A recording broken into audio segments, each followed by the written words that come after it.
So I'll be starting the recording now, you guys. Yes. Okay.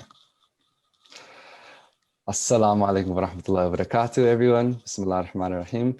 I'm really excited to have all of you guys join us today because this is a really important topic. I think no matter what age you are, no matter what your background is, dating and relationships, I think, are something that's really important to anybody. And it's an important part of all of our lives. So today we wanted to kind of introduce this topic to everyone, and we wanted to have a good discussion because when it comes to dating and relationships, it could become, of course, very complicated due to many reasons. There are, as Eritrean Canadians, a lot of us are Eritrean, Muslim, and Canadian. So we have multiple different identities. We have many different characteristics. There's a difference in traditions and culture. So of course, relationships and dating can become quite difficult and complex. So today we have a guest speaker, Sister Omaima Faris, and she is someone who worked as a social worker before, and she has a lot of experience in this area. So we're extremely excited to have her join us to kind of share her expertise and experience on this topic. And inshallah, you guys, everyone who's here joining us today, we want you guys to participate in the discussion. And you can do that by either posting questions or comments in the chat. You could raise your hand at any point. And of course, we will invite you to speak and ask your questions live if that's something that you feel comfortable doing. So for today's presentation, we will start off with a little introduction. And maybe get some of your feedback on how you guys feel about this. And then, of course, we will have our guest speaker, Sister Omaima Faris, presenting. And I think she has some really great things to talk about today. Inshallah, we will also have Sheikh Yasir Fazaga to present his thoughts on this topic. And finally, and most importantly, we want to hear from you guys, and we want to have some questions and comments taken from you guys to help guide this discussion. My friend is moderating this lecture today. So, all right. So the topic of today is dating haram. You know, this is, when we start to talk about this topic, like I said, we start to tie in so many different aspects of our characters. And as Eritrean Canadian Muslims, that can become quite challenging. Understanding what is the line between having a halal relationship or having a haram relationship, and how do you pursue that as a young professional, as someone growing up in this country? How do you pursue a relationship in a halal way? Yeah, and I just wanted to get some feedback from the audience on whether they think dating is haram. If you feel free, unmute yourself and, just briefly explain your input. Or if you feel comfortable, you can also write us in the chat what you think the answer to this question is. Again, it's your personal opinion. We want to hear your perspective and your take on this topic. So, do you think dating is haram?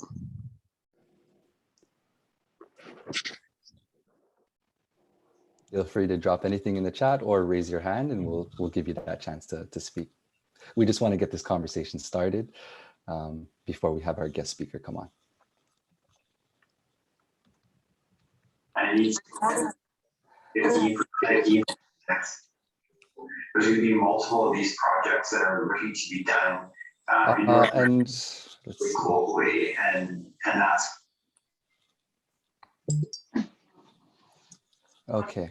We have a chat from Ibtisam Shanino from Australia. Wow, welcome. And she says, we have to define the word dating first. Oh, that's a great point, and I think we're going to come with an answer for that real soon. Sakina Bintarek says, it depends on what kind of dating. Like date night for a Muslim couple is a great idea. Interesting, great. Thank you for that. And Muhammad says, I think it depends on how you understand dating.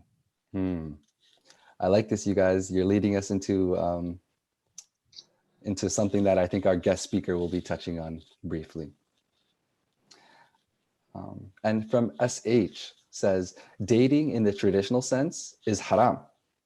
Dating is allowed within limits. Those limits, I think that's something that we need to discuss today, right? What is that line between what is haram and what is halal? Because getting married and having a family, this is something as Muslims, it is part of our deen. So how do you pursue that in a way that is, of course, in accordance with the Islamic rules and follows our religion and culture? Amuna says, I think dating is halal as long as we understand the boundaries Islamically. And ally from Melbourne. From Melbourne, another person from Australia. Wow, what time is it out there right now? Sabrine says a halal relationship would be after marriage. So going out on dates after marriage is halal, but as strangers is haram. Very, very good point. And SH says it's 10 a.m. in Melbourne. Thanks for joining us this morning. Osama? Yes, I also seen Amina Habib, her hand was up. So if you want to answer, you can go ahead. Yes. Assalamualaikum everyone. Just I wanted to share that it depends how it's happening. I guess the environment. Are you alone? Are you around people? So just with the suggestion that everyone else gave with following the Islamic guidelines and not being alone, I guess. So in that sense, keeping the halal sort of environment. Yeah. Okay. Yeah. So what I'm That's hearing is a lot of defining around what is dating, right? Because Yeah. dating can mean different things to different people. I know in modern day society, what do people think about when you say dating? Does it mean courting someone in the halal means where there's a mahram, or does it mean your traditional standard dating where two people who are not mahram for each other meet up in seclusion and go about it maybe in means that's not so Islamic? So I think there's a lot of debate on what dating is. And that will kind of tie into sort of the topic of today and how we define dating in modern day society. And so does anyone have any other comments that they want to share regarding this question?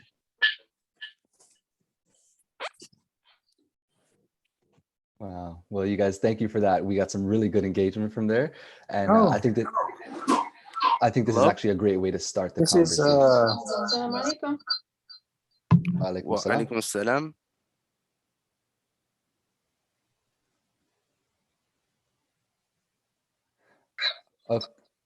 Okay.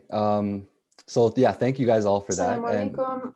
This is the room set up for Omaima Faris's talk. Inshallah, she's waiting to go on with the Zoom meeting that we're doing online with the community. And the topic is dating haram. It's not the best topic name in the world, but we're working with it. And she'll be presenting soon, inshallah. let's do that. Okay. Sorry about that, guys. Yeah, and now we would actually like to kind of introduce some of the topics that we're going to be talking about. Osama, would you like to introduce some of these topics? Yeah, so some of the topics Sister Umaima, as mentioned earlier, will be discussing is the generational and the cultural differences between our youth and parents, especially when it came to the topic of how to approach marriage, halal relationships, interreligious marriages, and much more. So without further ado, we'll introduce Sister Umaima. So Marwan, would you like to introduce Sister Umaima? Yeah, so as I mentioned before, she is a social worker, a community developer, and an educator living in Ottawa right now. And she has been bringing couples together in North America for the last 19 years. She's someone who's really passionate about this topic, and you could tell that she's really passionate because of the wealth of knowledge that she has when it comes to relationships and marriage. And I think she even has a lot of personal experience that she can really share with us today. So without further ado, I'd like to introduce our special guest, Sister Omaima Faris. And before we do that, I will stop sharing my screen, Marwan, and allow Sister Omaima to share her screen Thank you for that. for her presentation. Okay. So, Sister Omaima, the floor is yours, and you can share your screen for your presentation.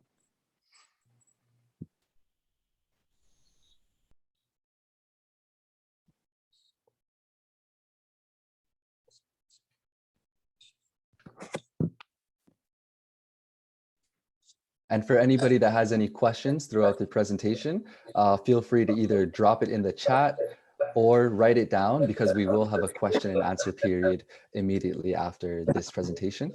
So either drop something in the comments or have it written down or remember your question. And after her presentation is done, we will have a question and answer period. Thanks a lot, guys. Assalamu alaikum. I think I slipped out for a minute by mistake. Can you hear me all right? Absolutely, we can hear you Yes. loud and clear. All right. Okay, so my name is Omaima Faris. I wanted to know, Marwan or Osama, can you use the presentation that you have? Because that's the latest version of it. The one that I sent earlier. I Yeah, think it'll absolutely. be easier if you share it. Got it, yeah. Osama, is that something you would be able to do right now? Okay, 1 second. And then I need a timekeeper because I'm not really good with time. Once I get started, I lose track of time. No problem, yeah. So we'll keep the time for you. All right. So it's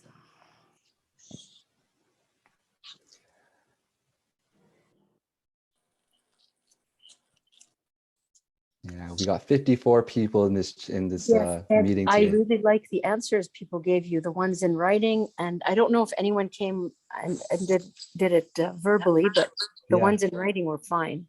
Yeah, absolutely. We had a couple people hop on, and inshallah, we'll have a lot more questions when you're done.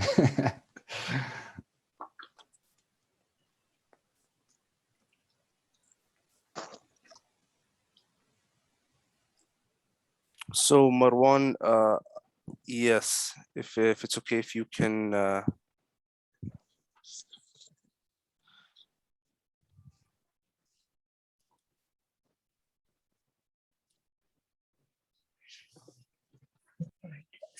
I'll do this way. This is the easy way to do it.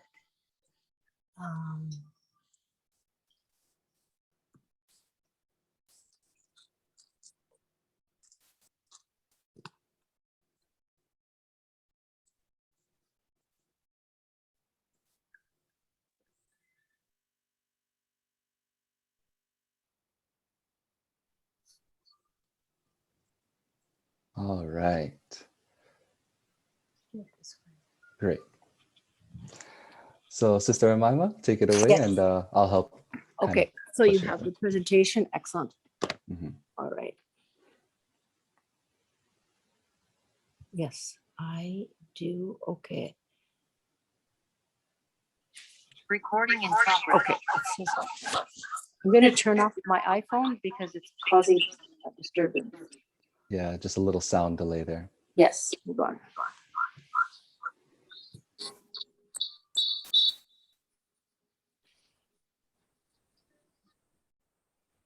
And once again, throughout the presentation, if anybody has any questions, you could drop it in the chat, or you can wait till the presentation is done and ask your question. Thank you.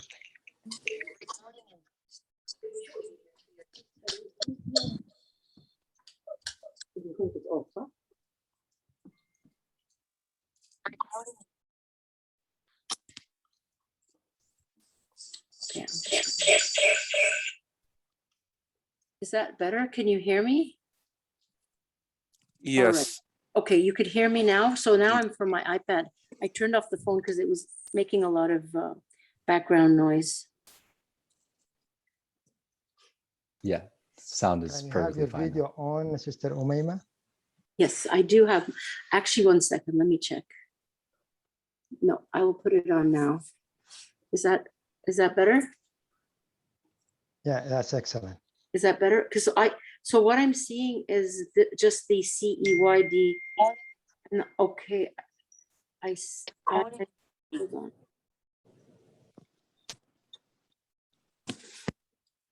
I'll disconnect.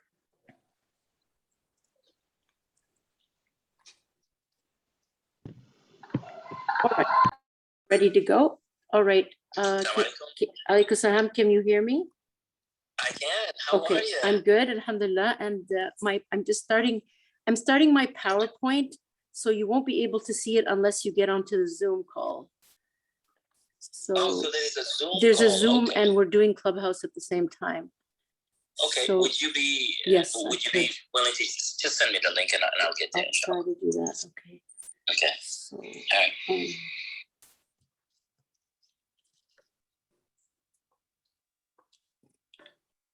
sorry, I just have to get organized here. 1 second. Here we go.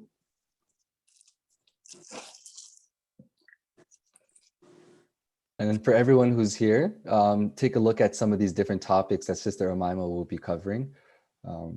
I think these are some things that we've been either impacted by or we've encountered in all of our lives. Starting off with generational cultural differences. So how our parents may have gotten into their marriages, may have courted their partners, how our parents have done it in the traditional way, compared to how maybe people who were born and raised in the Western world might pursue a relationship. So that's definitely one important topic. Of course, the next topic would be halal relationships and what constitutes a halal relationship. And finally, of course, we want to talk about the concept of interreligious marriage, which is something I think a lot of us have seen. And that kind of constitutes someone from the Islamic faith marrying possibly someone from the Christian faith, or someone who is maybe an atheist. So this is something, of course, that we would love to discuss today. Yes, and I think I'm ready to start. Sorry for the delay. No problem. Yeah. Okay. So I'm going to add this to my slide.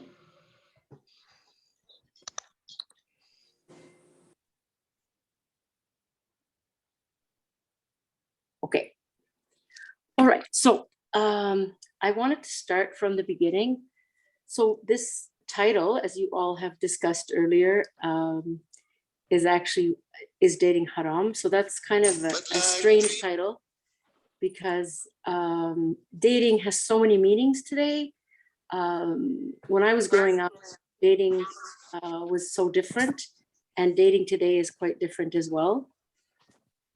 So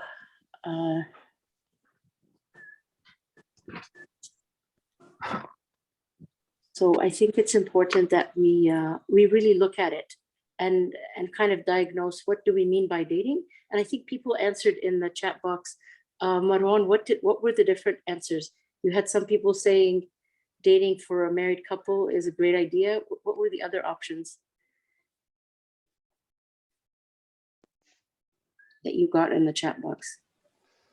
Sorry, just one moment. I'm switching. I'm actually having some issues opening the chat. Osama, would you be able to read some of the chats that came in earlier? Yes, for sure. I think the general consensus was that it depends on how you define dating. So Sakina said it depends on what kind of dating. Like date night for a Muslim couple is a great idea, because in that case they're halal for each other. Muhammad said, I think it depends on how you understand dating. SH said dating in the traditional sense is haram, and dating is allowed within limits. So obviously setting boundaries, or the bounds that are set by our religion. So I think, yes, the general consensus is that it depends on how we define dating. Yes. So as far as I can look at it, I mean, I look at where we live. We live in Canada. People date who are not Muslim. People date who are Muslim, and some of them understand dating in different ways. And I think it's important to define those things before we start our discussion. Dating in a non-Muslim context is going out with somebody, being with that person you may or may not marry them. Different things could happen on a date. And also that's changed over the years. Like if you looked at dating 200 years ago, 100 years ago, 50 years ago, the paradigm keeps shifting. The messaging around dating keeps moving and changing. What you could do on a date and what you can't do on the date keeps changing depending on, I would say, the cultural atmosphere, the religious atmosphere, and the country where you are. So if we're talking about North America, dating these days could last for a day or 2 days or a few hours, and then people move on and they start a new relationship. There's a lot of damage that comes from dating, especially when marriage is not an option, when it's basically focusing on things that may harm the individuals involved. It's something we need to really examine carefully, because I work with a lot of non-Muslims and with Muslims, and I find that there's a lot of damage that happens with dating, especially if it's not done with some care and caution. So if you move to the next slide. So I'm gonna kind of leave the topic for a minute, but I will come back to it. So this slide reads, what is dating? What is haram? Because that is what we have in our title. And in the time of YOLO, which I hope everyone knows what that means, you only live once. So how do you explain dating and haram, and who decides what is haram and what is not haram? I don't think we actually deconstructed the word haram, what it means and what it means for a Muslim person. Maybe we can ask our audience to come up with some ideas about dating, not about dating, sorry, about the word haram and what it would mean for someone today in as Muslims in North America. What does it mean to have something that we would consider haram? Who makes that decision about what is haram and what is not haram? So let's see, is there anything coming in the chat box, or are people still thinking about it? Yeah, it looks like you're getting some of the thinking juices going. Okay. What is haram? Where does it come from? Let's see. Okay, no answers yet, but we do have a comment from Khadija. She says, Assalamu alaikum all. Thank you for bringing this very important, but was put aside for a long time. I agree. This is a topic we need to start diving into. But yeah, like Sister Omaima said, what is haram, right? As people who are living in a Western world where a lot of things may be perceived as haram or maybe against our Islamic values. Okay, so basically, I will go ahead, and if any answers come in, please share, because that's something I would enjoy, like reading and following up with. It's very important to know what people think, because I'd like this to be more of a discussion rather than a lecture. So what I have here is something a little bit off, but I attended a lecture yesterday by a psychiatrist in California, and we discussed the idea of YOLO, means you only live once. Sister Omaima? Please, yes. There's just a little bit of a delay. Do you have any speaker on or? Not at all, actually. I turned everything off. Okay. Okay. Sorry about that. Sorry. Yeah. Okay. So basically, what we were discussing yesterday is the idea of YOLO, you only live once, and that gives permission, or that gives an idea it's open and we can do whatever we like in order to enjoy life. Are you still getting that background noise? Yeah, there's definitely a background noise. Okay. It's kind of cutting out your voice a little bit. Okay, is it better now? Say something again? Okay, so we're talking about YOLO, you only live once. So what we came up with to describe this idea, this phenomenon, and especially with COVID and with the pandemic that we're living with today, I think people, regardless if you're young or old, we've all realized that we have one life, inshallah, and at some point, with COVID or without COVID, all of us will pass away and move on to the next phase of our existence. So we came up with this graveyard, and that's my name over there.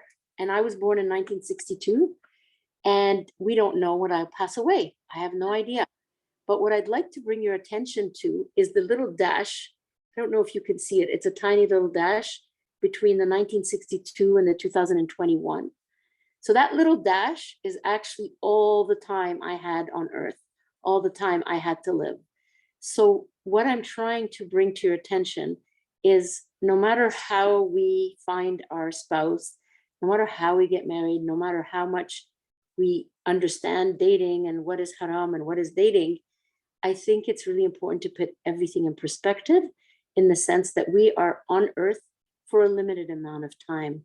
And during that time, we have expectations from what we want to get out of life. And we have expectations of who we are as Muslims and what we want to do with our faith and our culture and our life in the West.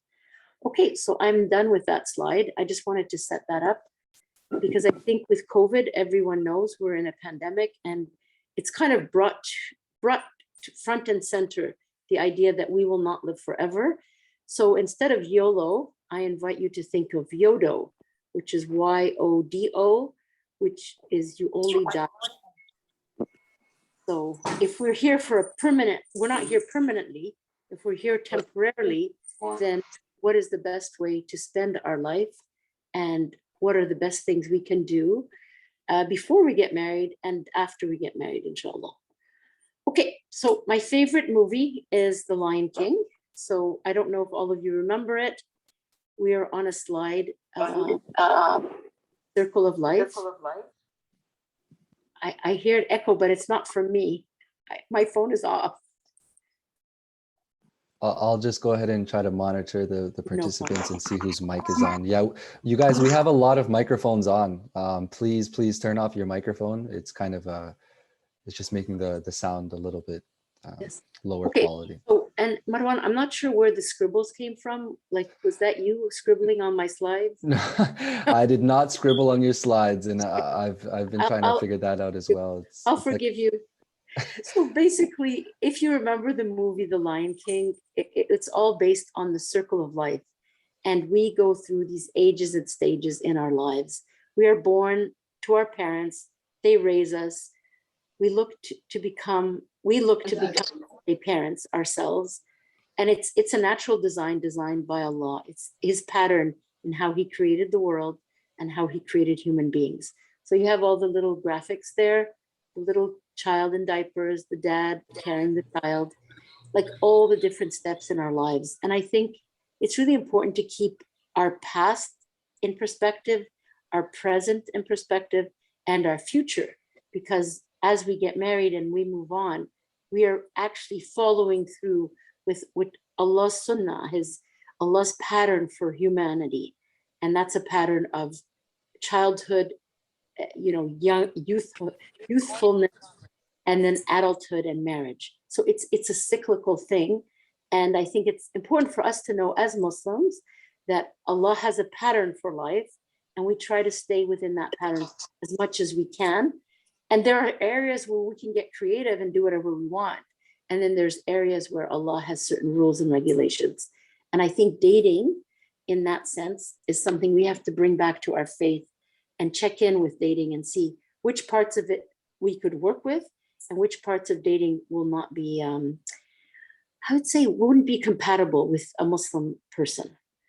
And the other thing I wanted to mention under the circle of life, most of us, maybe not everybody in this room, but most of us were born to Muslim families.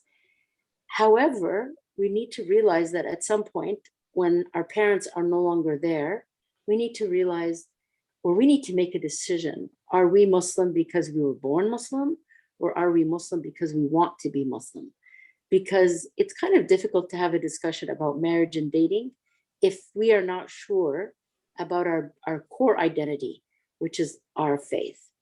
If your core identity is Canadian culture, then you're going to be struggling with how to reconcile your Muslim identity with your Canadian culture or your Australian culture or your American culture.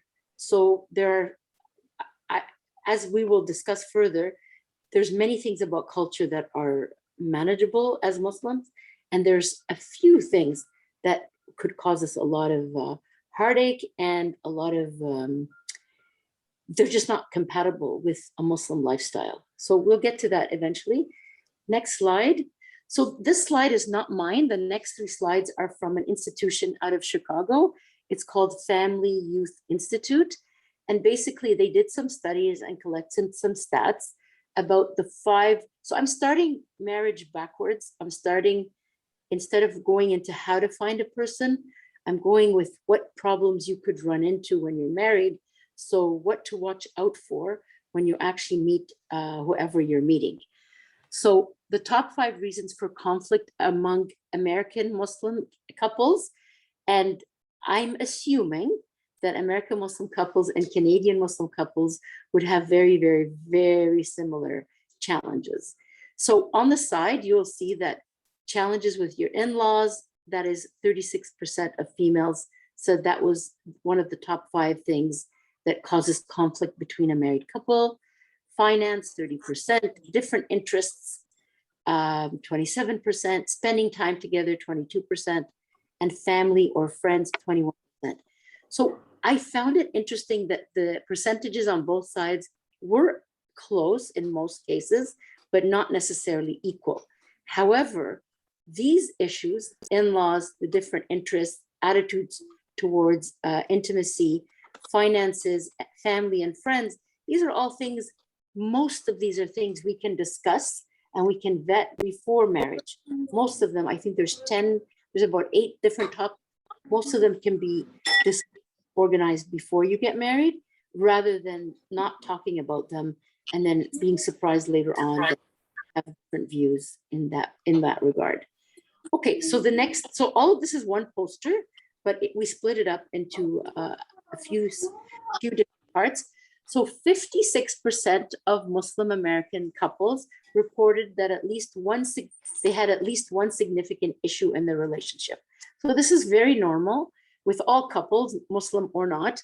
However, our concern tonight is what are the challenges that couples will meet, and how can we sort of have some preventative activities before marriage to avoid this level of disruption in the marriage. So, sorry, Marwan, I'm still at the middle one.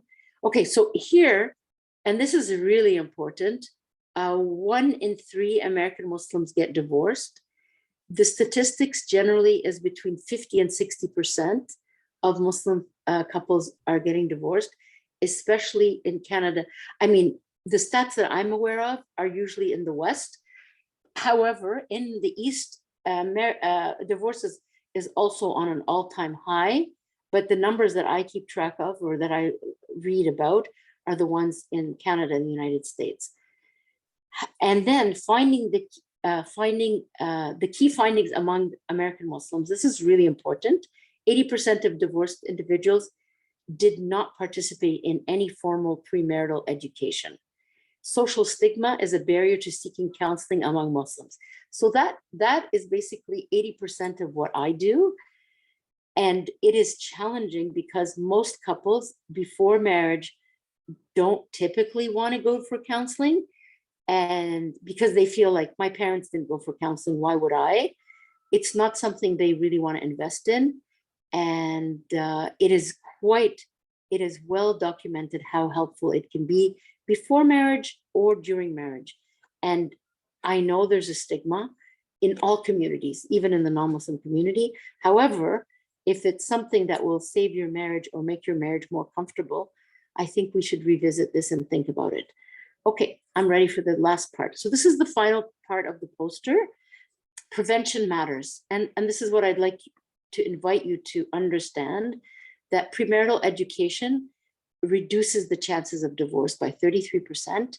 Engaged couples who complete pre-marriage counseling or mentoring have less negative communications after marriage. And 9 out of 10 couples who've completed it were less likely to divorce. So I think that is huge. And then at the very bottom, the little white part of the poster, you can see these different resources that this organization has spent a lot of time and money with online videos, academic articles, and workshops and lectures. Most of their things are free. Some of them they do charge for some of them, but it's an amazing organization. I do follow their work. And they also have part of their work is in Toronto, but they're quite well known in the Chicago area. Okay, so that's the Muslim and Family and Youth Institute. So now let's discuss. No, Marwan, you did a really cool job with the scribbling there. Like seriously? I can't figure out where that came from. My screen, but I have scribbles. I'm a much better just- artist than that, trust me. Okay, so this slide, basically the way I see Islam is a way of life, and it is it's basically like a lantern. It guides us to a specific lifestyle. And when you look at Islam, there are facts about our faith. We know the pillars, we know the prayer, we know the fasting. Those are the facts. Those are the things that Allah asked us to do.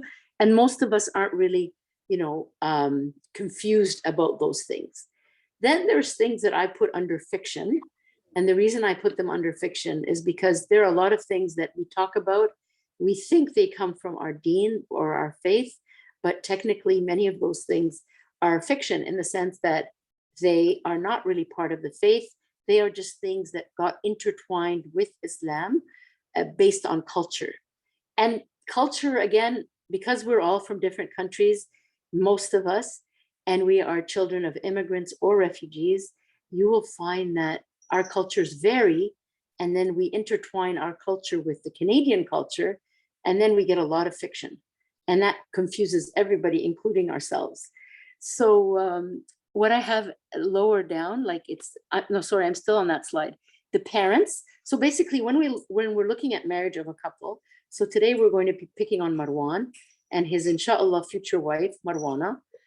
And I just made that up because I needed a name for a couple, and the parents. So you have this blend of the Islam and everything we know about Islam. And sometimes we don't know all the facts, but we come up with our own sort of man-made solutions based on culture and based on misinformation. So we have parents that might have different ideas. We have Marwan, who knows what his ideas are. We're going to figure that out tonight. And then we have Marwana, who I'm going to come up with her story as we go through the slides. All right, you can move to the next one. So what I'm proposing to make things really simple in our search for someone to marry and in our search of what type of person we want to find, I propose that we stick to a very simple formula, which is having the knowledge of what it is to be Muslim and taking actions based on that knowledge. So what do you know? And I'm talking to everyone here. What do you know about your faith? What do you know about the topic of marriage?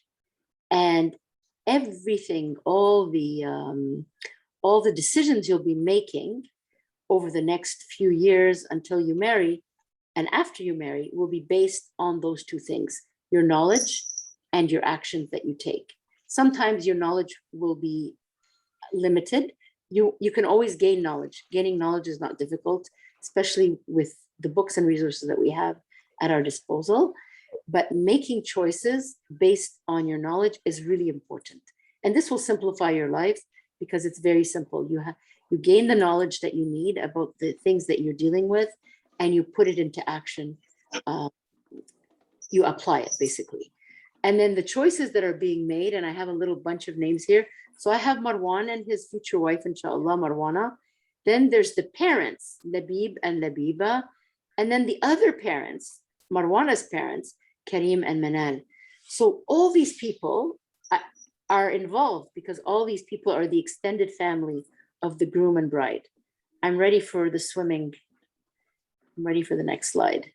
So I'm gonna share with you a really simple thing. When we're born, Muslim or non-Muslim, every child is born, we are able to float. Like we have that ability to learn how to float, but none of us are born swimmers.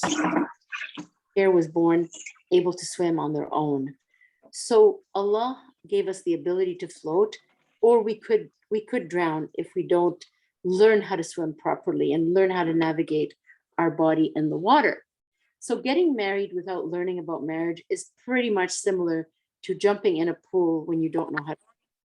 So I think it's really important for everyone. It doesn't really matter how old you are or how young you are. learning about relationships and marriage could save you a lot of headache, heartache, and disappointment, really. And the skills are really important. And they're not just skills that you would use in your marriage, they're skills you can use in all relationships, but specifically in the relationship with your spouse, whether it's a female, like whoever, like whether you're marrying, like whether it's a brother marrying a sister or a sister marrying a brother, these skills will last you for years and years. But having those skills to be able to swim through a marriage or a relationship or a life is really critical. And also with driving, so the next slide is about driving. I expect that most of you that are over the age of 16 or 17 drive. And I highly doubt that you started driving by just picking up the car keys and going and hitting the road. I hope not, because that wouldn't make life very safe. So a healthy marriage is like driving a car. It requires skills. And these are skills that are very easy to attain. They're not difficult at all. And a skill set is required, like just like we drive, we know the rules of the road, we know what not to do, where to speed up, where to slow down. It's pretty much the same. There are many roads and pitfalls in a marriage, and we need to learn what's the best way to navigate them, just like we navigate the different roads. And with us Canadians, we learn to drive in summer, in fall, in spring, and we learn to drive in the snow. And so all of those need special skills. And I think it's really important to have that knowledge before you get married, or right when you, for some people it comes later on. It's just important to have the information and to figure out how you can manage that information. Okay, next slide. So I'm going to discuss now the journey from single to married. So I tried to condense all of this in one PowerPoint. The journey from single to married is quite long. It can take several years. It can take several months. It actually depends on how prepared you are ahead of time. And I can promise you one thing, the journey from single to married is not linear. It's not a straight line that you meet two people, you meet one person, and you get married a week later. That rarely happens. And when it does, in such a rush, the results are not always desirable. Like they run into a lot of problems because they didn't do their homework ahead of time, just like anything. And the example I had for you, you need to be emotionally prepared, because I interview a lot of people for marriage, and they usually just say, I'm ready to get married. But when I ask them, how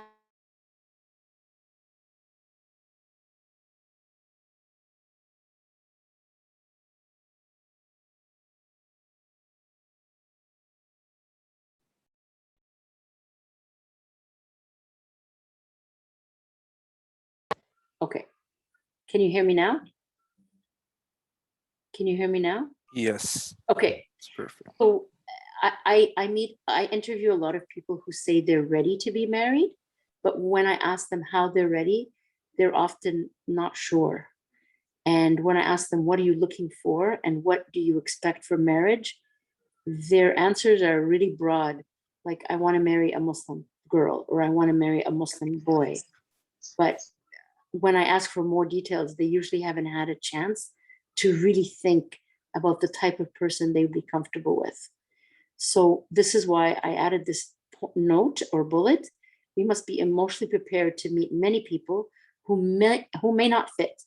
Like, you meet a lot of people, they may be a good fit for you, but they may not be. And the only way to know that is if you know what you're looking for and you know what you need to be comfortable in your future relationship. And like buying a shirt, like we have a very important ayah in the Quran that marriage or partners in marriage are like garments for each other. And so when you think of a garment, think of how it protects you from cold weather, how it covers parts of your body, it makes you feel warm and comfortable. So it's the same thing. I mean, I'm simplifying it, but when you're buying a sweater, you might visit so many different stores, or nowadays you're visiting many websites before you decide which one to pick. So this process from signal to married is actually a journey, and it can take several years. So the sooner you begin, the better, because it's not something that happens overnight. Next. Okay, Marwan, how many more minutes do I have? You are now at 27 minutes. Yes. So how many minutes are left? Oh, I mean, we were aiming for about like 30 minutes, but feel free to take about 10 minutes left if you like. Okay, perfect. That's perfect. All right. All right. For tug of war, so this is really important. And I'm sure many of you at school have played this game of tug of war. There's one side for one group and one side for another group. And so in this specific tug of war, and I mean this in a cajoling way, I mean, it's just a way to bring this to mind, that you have Marwan and Marwana, or Marwana and Marwan, and then you have the purple family, which is her family, Faisal and Mirvat, and then you have Marwan and his family, Labib and Labiba. So you're actually typically, most of the time, not always, you're dealing with 6 adults, and your parents, the groom's parents and the bride's parents, they're part of that team of that person. So I think it's really important that we have open communication with our family before we start looking for a spouse. And it's good to negotiate and discuss and have good intentions with our family before we go out in the world and start meeting people. Because what tends to happen is brothers and sisters might start meeting before they consult with their parents. And then we get a lot of surprises and a lot of, I would say, uncomfortable conversations. So I highly recommend that we have this discussion with our families before we start searching, or when we start searching. It's really important to sort of, I don't know, have a consensus, have an idea of what your parents expect, what you expect, and have those shared ideas together and come up with a strategy that as a family, it'll make it a lot easier for you when you're going to meet a sister, or if you're going to meet a brother. It's a lot better if your parents are involved, and they should be aware of what's going on, because it's important to keep your parents abreast of what's happening. And it's also important for them to know what your intentions are and what your likes and dislikes are. Okay, I'm done with that slide. And so many people ask me, how do I know if this person is going to be a good person for me? How do I know that this sister is going to be a good wife for me? And how do I know if this brother is going to be the best option for me? So the real answer to that is you don't know. You don't know. You need to trust Allah. You need to do your homework. You need to vet the person as much as you can. And you need to realize that life comes with many risks, like the risks we take when we start university. We don't know if we're going to get a job. The risks we take when we start a new job, we don't know if this job is going to be a job that I'm going to enjoy. So it's really important to realize that risk, which means something, a bounty that Allah gives us or a blessing, marriage can be a type of risk. And it's also a risk. And the best way to navigate something so complicated is to really trust Allah, make dua, and then do your homework and check out the information about the person as much as you can. And there's many ways to do that, but I won't have time to get into it today. Okay, I'm ready for the next slide. So I wanted to talk about influencers, and I think it's a big deal these days because everyone's talking about influencers. So I believe that there are influencers for the bride, there's influencers for the groom, there are definitely influencers for the parents. I think everybody, every human being on the planet today is influenced by somebody or someone or some way of life. And so I think when you sit down to have that conversation with your parent or parents or your mom or your dad, it's really important to kind of be open and realize within you, who are your influencers? Are you influenced by what you see in movies? Because many of us are, and all those wonderful Hollywood and Bollywood movies, they portray marriage as a very beautiful, fun wedding. And after that, you don't know what happens. And if you know who you're influenced by, that can help you understand where you stand and who you are and what type of spouse you would be looking for. So I think this is something to have a discussion with our parents. Who are your influencers? How are they influenced? I know many parents that are influenced by culture, by the way things are back home, by the way things should be in Canada. But I think it's really important to navigate what Islamic rules we're dealing with and what cultural rules we don't need, that we can ignore. And I'm not saying all culture should be ignored, but I think culture should be dissected, and we should take from it what is comfortable and suits us and our faith. And that's something you need to talk about. And I wouldn't wait till you meet the girl or you meet the boy. I think these are things you need to discuss with your parents well before you start looking. Okay, ready for the next slide. Then something I hear about a lot from girls and from men is that my family or my friends think I'm too picky. And so my question to you is, are you really picky or are you selective? And I made a list of different bullets, and depending on where you can read it and see. So Marwan, why don't you read the picky ones? Because I kind of think you're a picky guy, and I'll read the selective ones. So you can go ahead and read. What is a picky person like? So a picky person is someone who is fussy. They might not actually know what they want. They're afraid of someone or somebody who might be different, have different values. They have a long list of qualities, but no actual strategy for how to get that. They're idealistic and they're looking for like a perfect situation. Picky people also complain more than actually taking action. And they have an echo chamber instead of a team. So they're around a bunch of people who tell them that they're right, as opposed to telling them what they need to hear. And their icon is a perfect diamond. So they want something that's like perfect, like a diamond. And what I say to that is, perfection is for wedding cakes, not for people. If you want perfection, get a cookie, get a wedding cake. But perfection in people, it simply doesn't exist. A selective mate, sister or brother, they would be careful, cautious. They know what they want. They're open to explore different things or differences in people. They have a short prioritized list rather than a long list, and they have a strategy. They have a plan of how they're going to find someone. They're realistic, and they using their past experiences, and they also talk to people who are older than them who are already married, so they can gain more experience. And they have a team. They rely on Allah, and that team, I want to warn you something about the team. The team should really include your parents and possibly older siblings, older cousins. However, what I'm finding today, many of our team members are peers. And I don't think there's anything wrong with peers.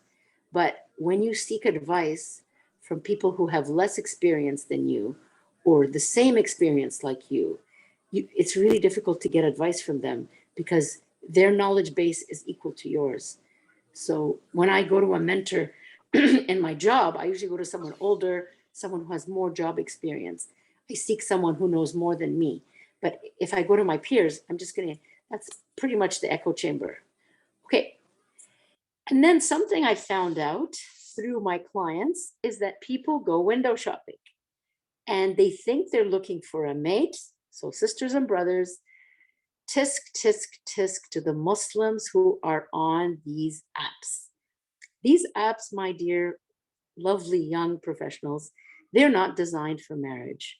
They were designed like video games for you to click and flip and fling and all this stuff. You're basically scrolling through pictures. It's impossible. This is what I've been told. I've never used these ones. I've been told there's no true connection. Most of the Muslims on it are not serious. It's basically gaming technology. And people who developed it, they developed it based on a gaming model.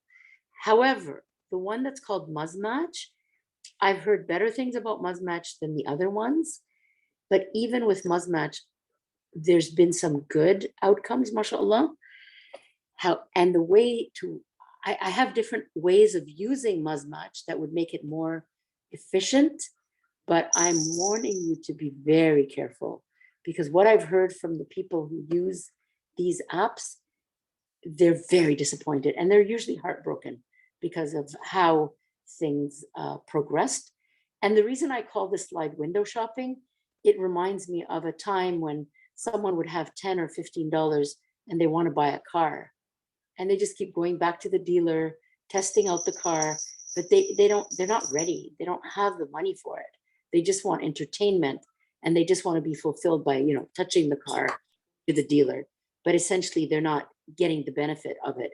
And many sisters and many brothers actually have complained to me about this, and they've told me they've wasted months and months and months on these apps, and one of them over a year, and nothing came out of it because it wasn't designed for that. Okay, I did include a couple of websites. There are more. These are not apps. These are not dating apps. These are serious marriage websites. These are a few that I know of. Half our Deen especially I've used. I know how to use it. It's very, very, very well designed. As far as I'm concerned, they're not free. None of them are free. However, when you're serious and ready, these can be very good resources. Mind you, whoever you meet on these websites, they still need to be vetted by you, right? So these websites don't give you a guarantee. They just give you exposure to serious Muslims who are ready to get married, where the apps are ready, and sometimes they're just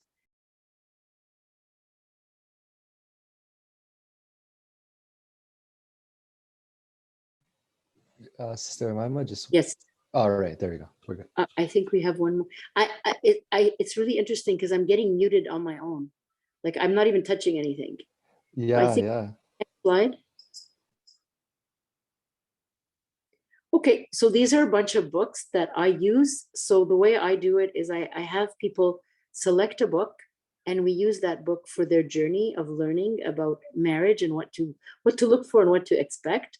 We also there's the book, the one in number 3, the one that says Before the Wedding. That's a book of questions. The whole book is just questions. It's a little tiny book, and I use that in my counseling and coaching of new couples. So that helps a lot in the vetting phase.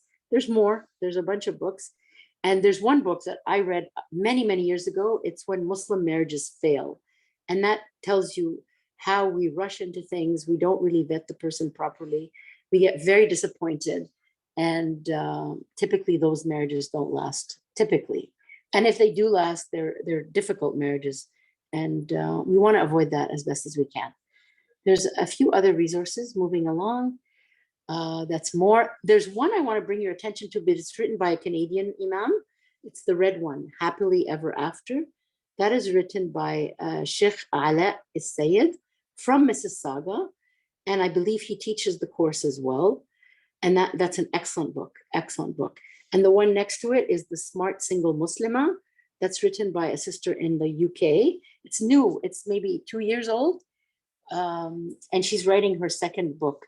And it's actually giving sisters advice what to prepare for before marriage. So all these books are excellent resources. There's one more by Imam Majid. If you go up a little bit, if you go backwards, it's the one, Before You Tie the Knot. So this is one we use. I attend a class with Dr. Anisa Nadir in Arizona, and this is the book we use for the study. So it's a 12-part class. It's a semester, one night a week, and we study this book from cover to cover, and that's it. Like and the people who wrote it, it's Imam Muhammad Majid from the Virginia or DC area, Washington DC area, and Salma Abu Judairi, who's a therapist. She's a Muslim family therapist, and it's not a very old book, but it's really very well done the way it's prepared.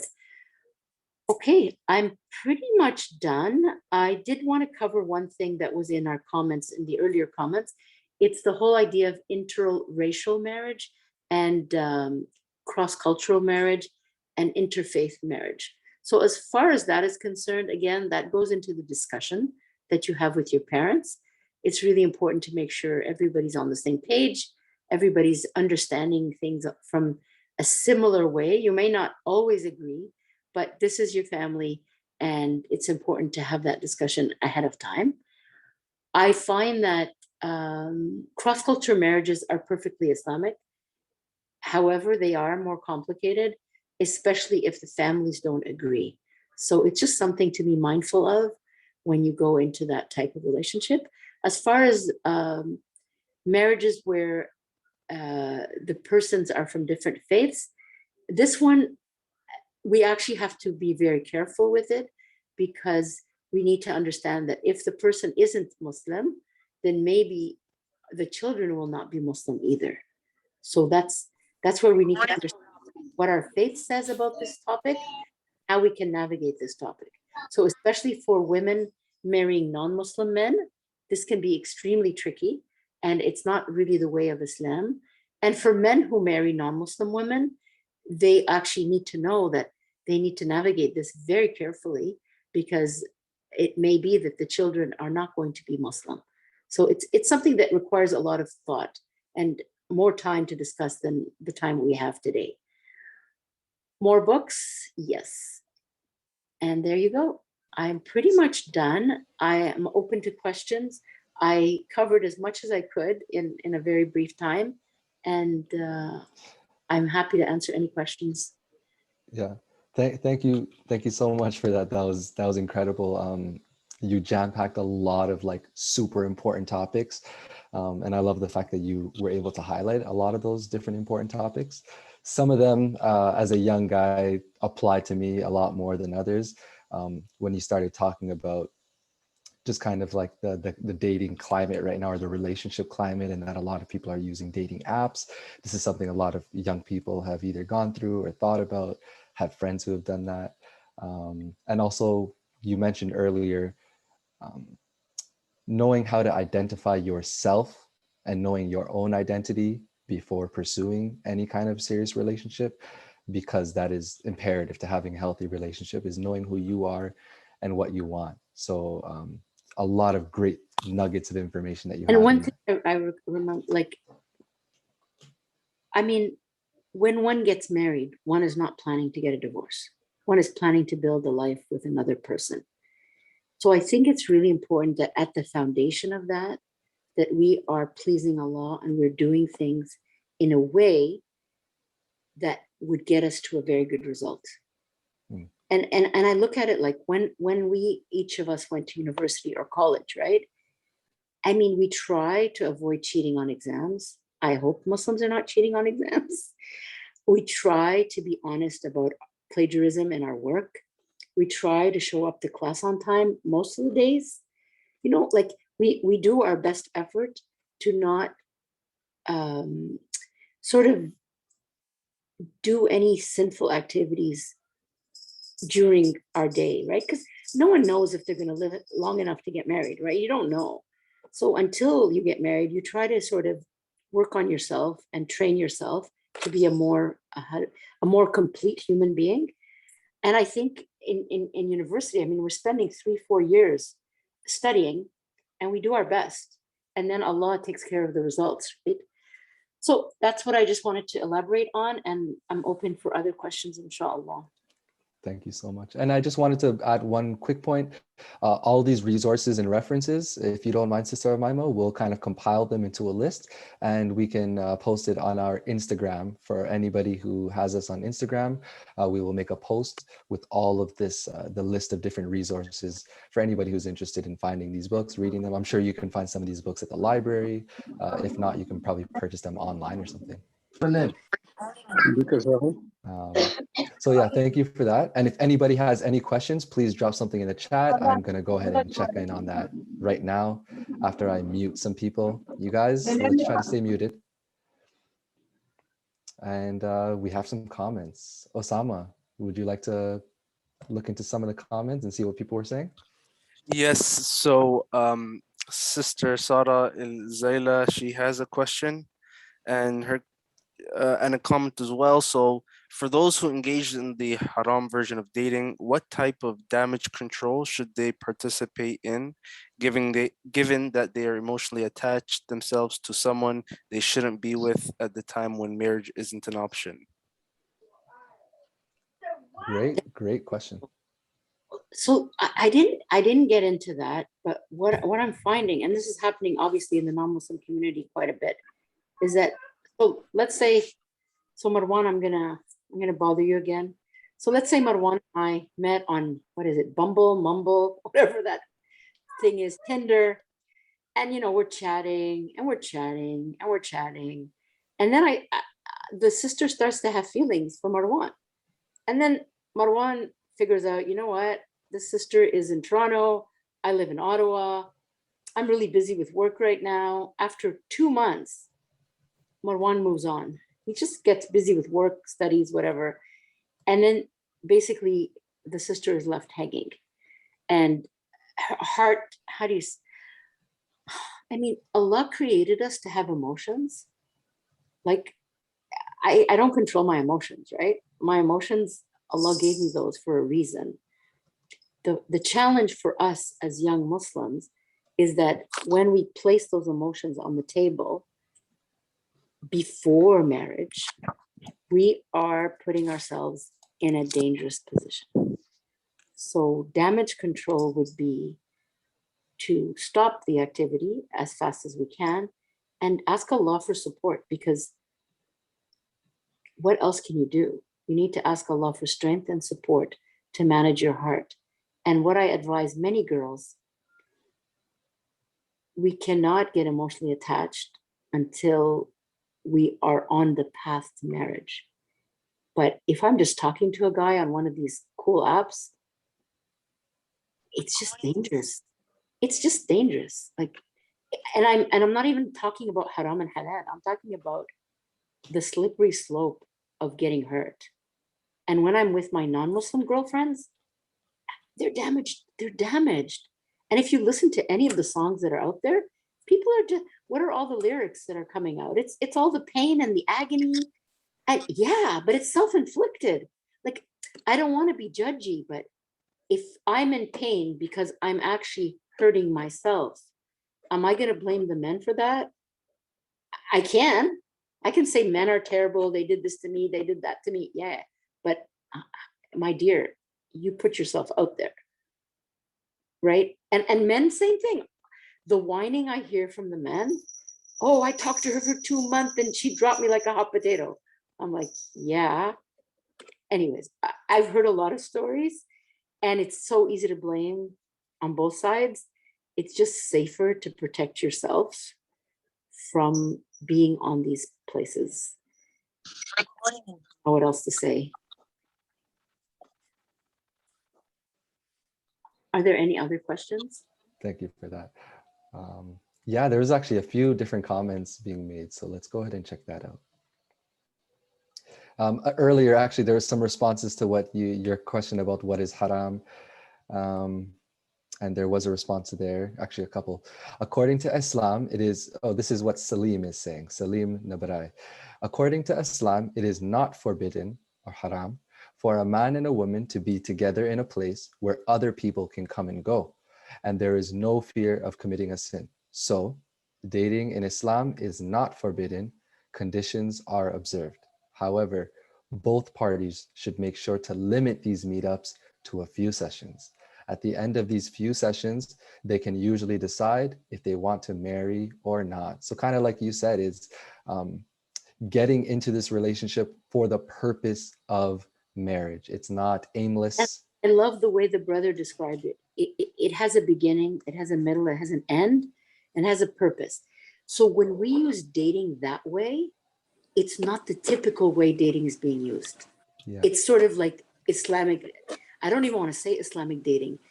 And the other thing is, I mean, if any of you have watched some of the older movies, like old movies, the boy would show up at the father's house, right? Mr. Jones, I'm taking Sarah out. Like, he's going out with the daughter and the dad is right there, right? There's no privacy. And then Mr. Jones is like, what time will she be back? 10 o'clock. No problem, Mr. Jones. So Yeah. I'm not saying that's the Islamic way. I'm just saying we have left a paradigm and they've shifted and shifted and shifted. And now Mr. Jones doesn't know where the girl is, right? And next thing you know, the girl's having a baby, right? And then Mr. Jones is a grandfather without a son-in-law. Yeah. This is not a joke, guys. This is dead serious. And we don't want to be those people. Like, it's not even about those people. Do we want in a predicament where we're having a child, mother and a mother? Like, I don't think anybody on this call is looking for that lifestyle. So we need to follow what we know is true, which is our faith, and manage our conduct accordingly. And I have so much more to say about how, but this brother, I don't know his name, the one who sent in those comments, he's right on point. He's right on point. Salim, thank you for that. He's right on point. Awesome. And we have a comment also from SH related to haram. What is haram? Haram is what Allah has warned us not to do and stay away from, as it is better for us to help from committing sin, to help us stay conscious of Allah, to help us do what Allah loves and likes. And I think, Sister Omaima, like you said, to prevent that damage that comes from relationships that really have no aim or no real plan. You know, you're absolutely right. Sorry to interrupt you, Brother Marwan. Just before we forget, we have also Brother Yasir on the line. Just if you could give him a chance now. We're waiting here. MashaAllah. This is awesome. Yeah. Dr. Yasir Fazaga, he's a good friend of ours. He's someone who has so much knowledge and experience. Right. He's someone who's joined us on one of our previous sessions. And of course, we are glad to have him here today. Dr. Yasir Fazaga, please feel free to join us either on camera or on microphone. And if you have anything to say about either Sister Omaima's presentation, any of these comments that are coming in, we'd like to hear some of your thoughts. I know you're an expert in this area. Jazakallah khairan. Thank you, Sister Omaima, for your presentation. I stayed throughout the presentation, and thank you all for putting this program together. And Jazakallah khair for all the participants and for all the volunteers who put these events together. I can tell you that in the capacity of an imam, in the capacity of a therapist, specifically in the capacity of a sexologist, somebody who does sex therapy, I was intrigued by this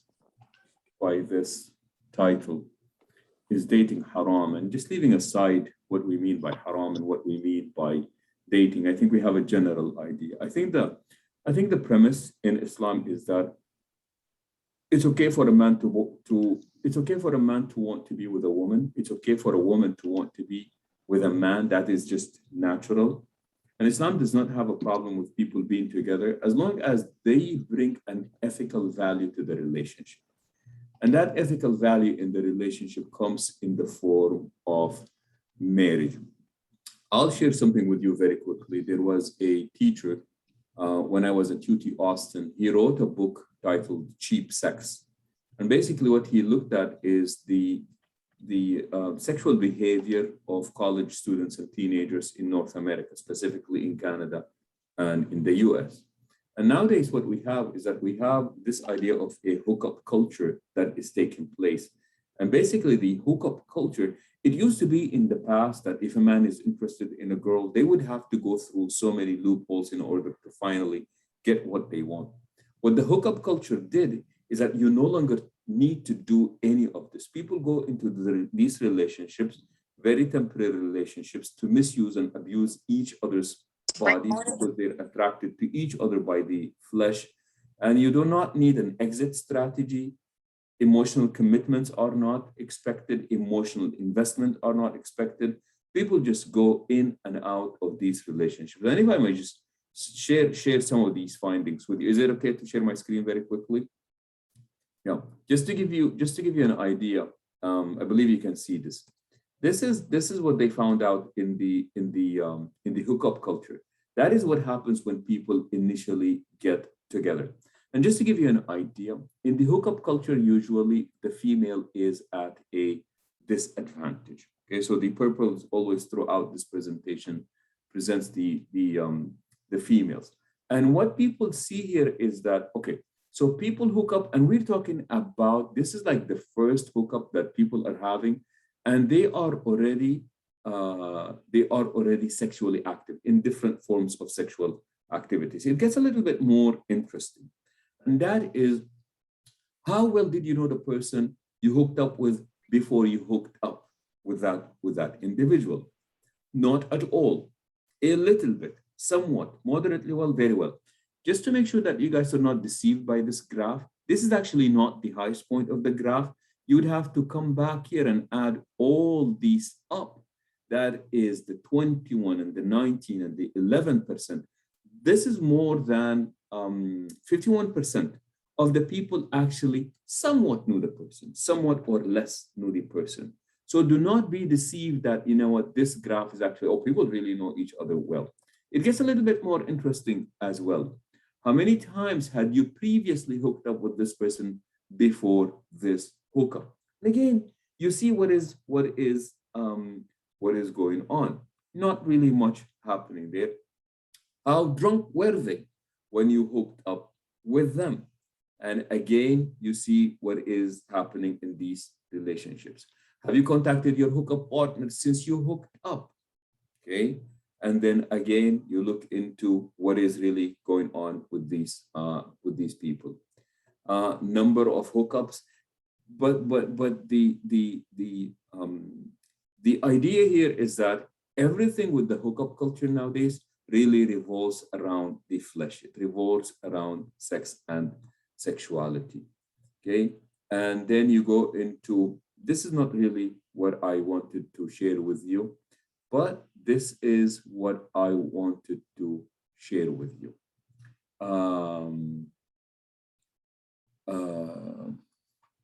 Respect.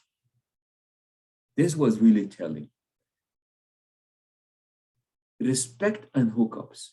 Did you respect the person?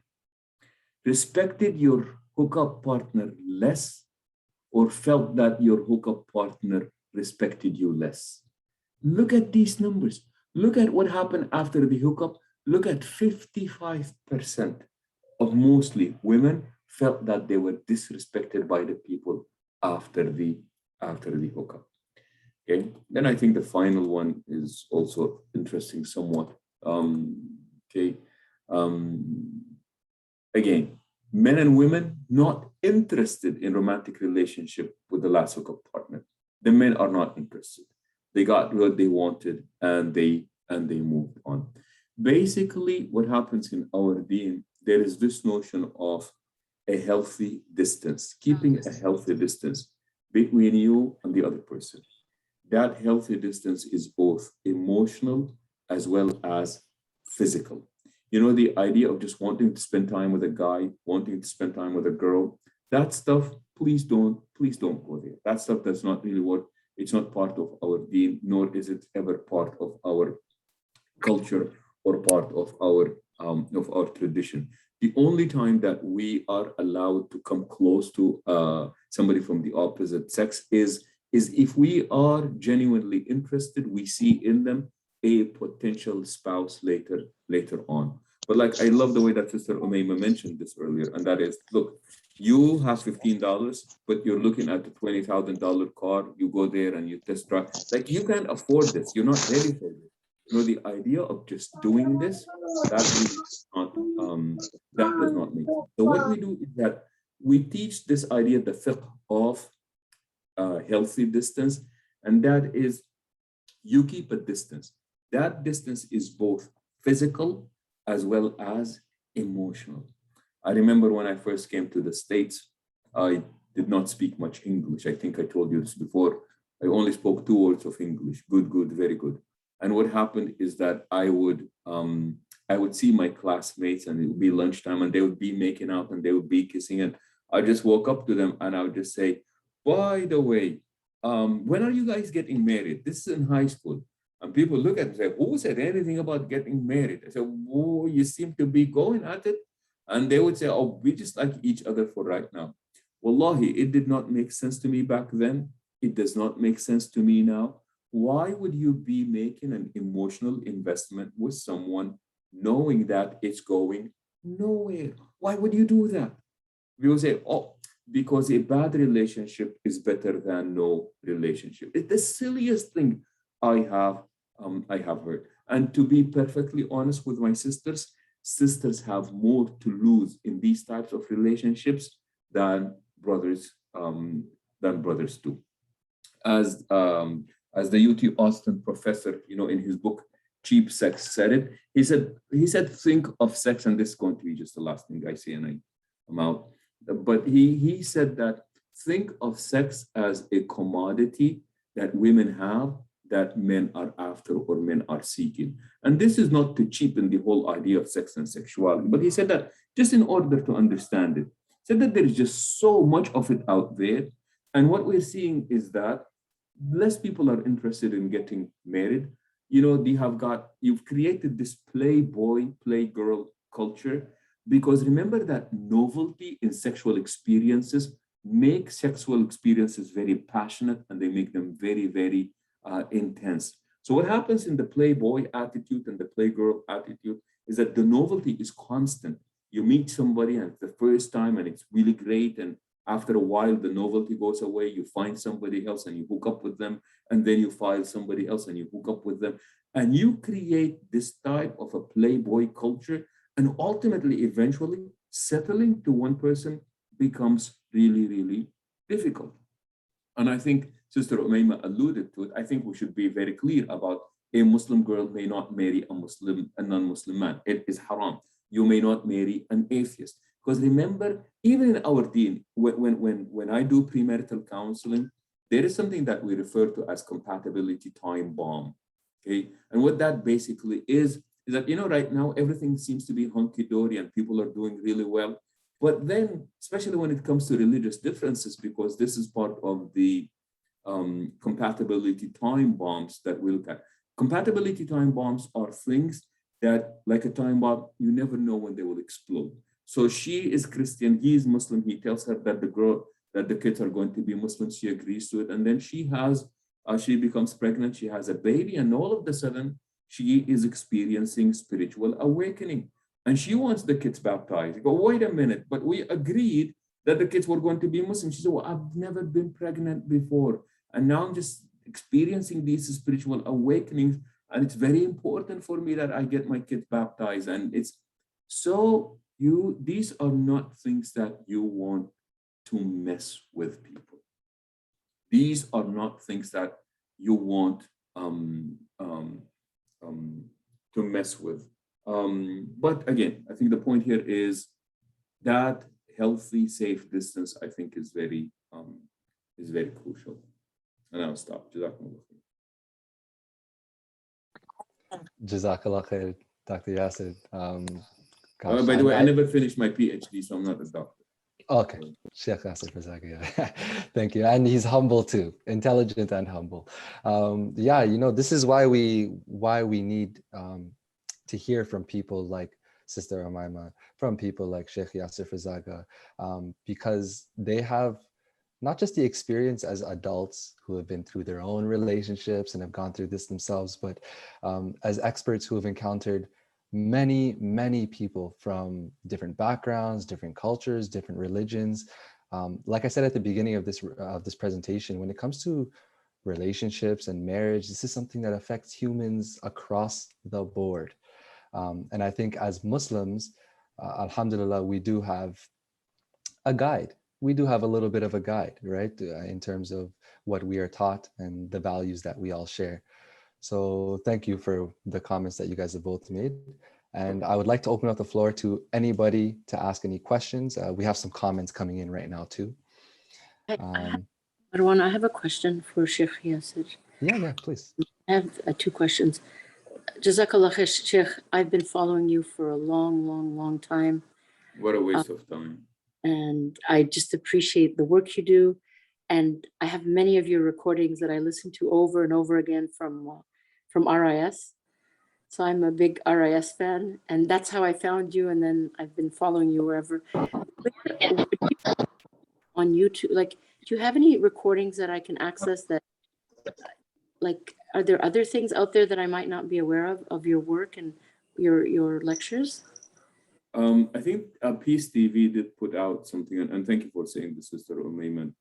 It's always a pleasure to be followed by people like yourself. I don't know why, but what happened is that I think there was I did a course on premarital counseling called Before You Say I Do, and that was put out by Peace TV. I think it's like 53 episodes on Before You Say I Do. So I know that's one of the courses that's out there. And I also did this, a course on Islam and sexuality, and an Islamic Quranic approach to sex and sexuality. As I said earlier, I'm a sexologist or a sex therapist. So these are the things that I'm involved in addition to mental health and what have you. But these are the recent works that are coming up. From your practice in therapy, so I don't do therapy, I'm not a therapist. I do premarital coaching. I'm finding this dhahira, I don't know how to, phenomenon. I'm finding this struggle with the changes in the, well, it's been a change for a long time, but now I think it's coming to a head where the discussion around independence and fiscal independence, with women being educated and earning sometimes equal, sometimes more than their husbands. And I'm finding the discourse is sounding more like these are modern, these are not practicing women, these are secular women, they're following the feminist movement. And I mean, from what I understood, finance is one of the core values in a family situation, and the responsibility mainly falls on the brothers. But this is becoming a major area of contention, because who's making the money? How is it being spent? And if she is working, which isn't always the problem, is she also managing the household and managing the children?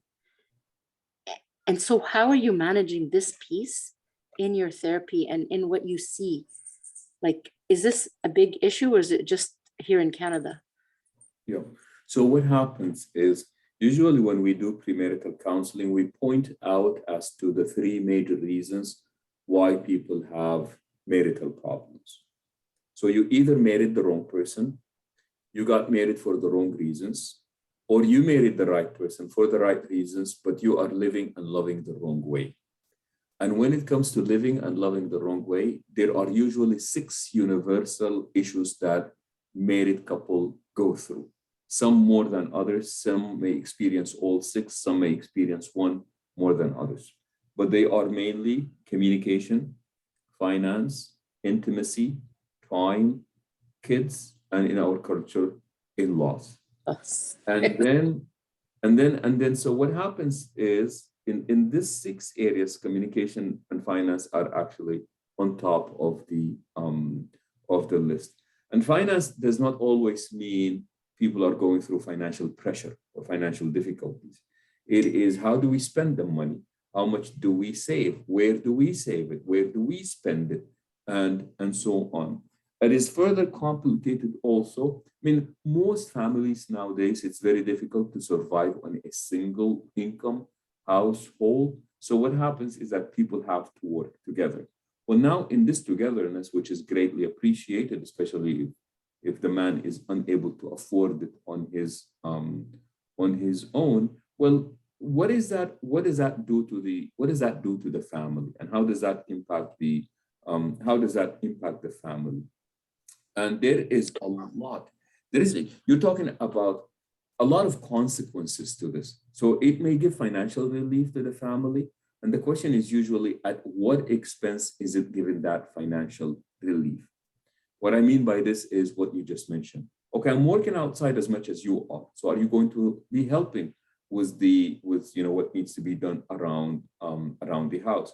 I know I'm bringing in the income. Am I entitled to any part of that income that I am bringing in? Well, will you be accommodating my schedule, as I need sometimes, you know, depending on what she does or what he does, I need you to be understanding of, you know, my job has demands as well. So what we tell people is, when it gets to that point, and the sad part about when these issues come up, it usually comes up not in the form of people wanting to find a solution, but they come up in the form of contempt. Let me just say something very quickly about usually what happens. Usually, so we have what we call our primary emotions and our secondary emotions. So if somebody feels unappreciated, they feel unvalued or devalued, they feel that the work that they do is not recognized. You know, that's not a good feeling, and it leaves a person to be very vulnerable. So these are the primary emotions. Now, we don't really share our primary emotions, we share our secondary emotions. And the secondary emotions are anger, hostility, and aggression. So we come and talk. This is exactly how we come across: anger, hostility, and aggression. Or you speak to me this way, I'm only going to give you back anger, hostility, and aggression. And talking about it becomes really, really difficult at that point. And like you said earlier, what we want people to do is that we want to normalize that. Please, when you come to counseling, when you seek therapy, it's not because you're weak. It's not because you can't do it on your own. But this is like somebody who has a problem and you have tools, and you look into your toolbox, and none of the tools that you are trying to solve the problem is actually working. So what you end up doing is you say, look, I'm either using my tools wrong, so I need to ask somebody, or I just need to get better tools than the ones that I have. And this is precisely what counseling is. They give you better tools, or they tell you how to use the tools that you already have in better ways. As a therapist, I seek counseling. I seek counseling for my own sanity. Okay, this is something that I really, really have to do, in just simply because of what I deal with. I need somebody to talk to. And of course, I can't really talk to my community members because that would be breach of confidentiality, and I will no longer be trusted in that.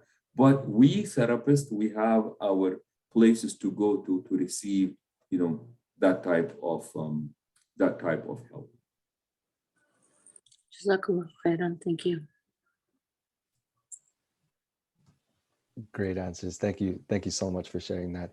We do have some comments that came in, and I think this was earlier, even during Sister Omaima's presentation.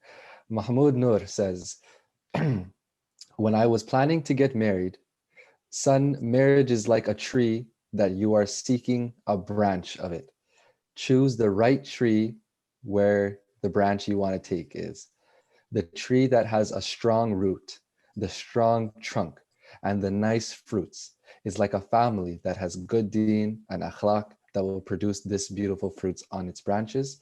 And these features are the deen and akhlaq that is in that family, which have these great kids.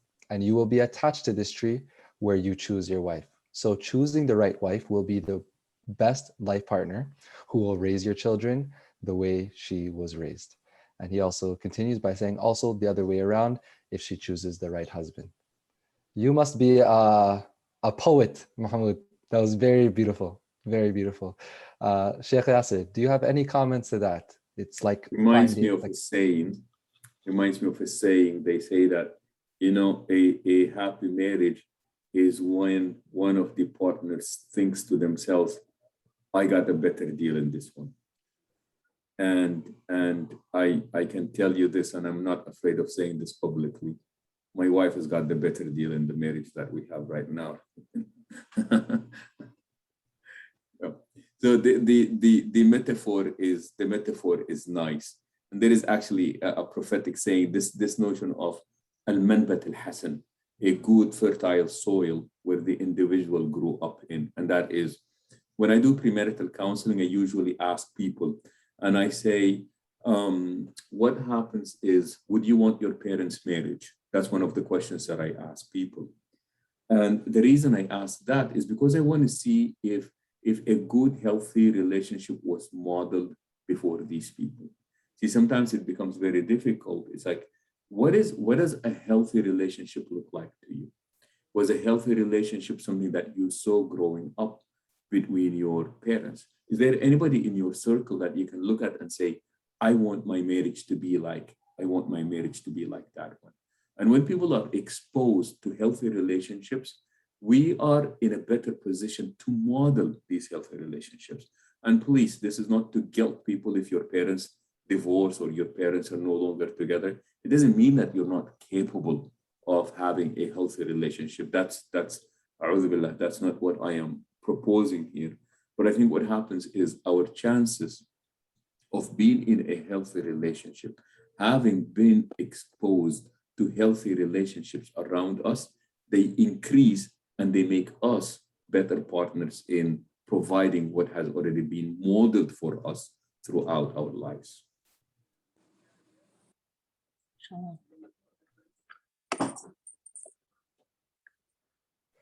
Sorry, we do have some more comments coming in now. And you guys, just to let you know, we will be wrapping up soon. We don't want to take too much of your time, but I will also say that because of this awesome conversation we've had today and because of how important this is, I think it would be awesome to have this continue this seminar another time. This is a great topic, and inshallah, we could have the same guests join us again. But in terms of the comment, could Sheikh Yasir teach it, and I'll be there. I need to learn more. Sheikh, are you teaching anywhere these days that I can just join?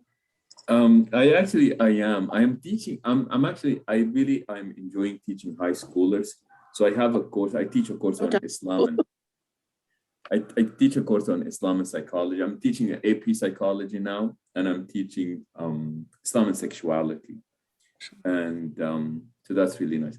But inshallah, I'm teaching also a parenting class. This is actually my favorite class. I teach parenting. Mm-hmm. So I'm always excited to teach about these topics. So that's what I'm into nowadays. Nice. Yeah. You know what, actually, and while we're on that, please, if you guys have any platform, Sheikh Yasir and also Sister Omaima, if you guys have any platforms, any social media contacts, how can people get in touch with you? Clubhouse. I'm doing all my stuff on Clubhouse now. Mm-hmm. So yeah, I have a Clubhouse club that's called Muslim Kaleidoscope Canada. And we're there every day. I'm usually joining other rooms about parenting or premarital education. On Clubhouse, you can find me there, inshallah. All right. And what's the name of your Clubhouse? Muslim Kaleidoscope Canada.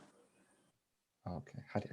Sorry, what was that second word? Kaleidoscope? Kaleidoscope. Yeah, it's pretty long. Yeah. If you can just drop it in the chat, actually, then. Yeah, I can. Chat. Awesome. And Sheikh Yasir Fazaga, how can people connect with you, or is there any courses that you would like people to join?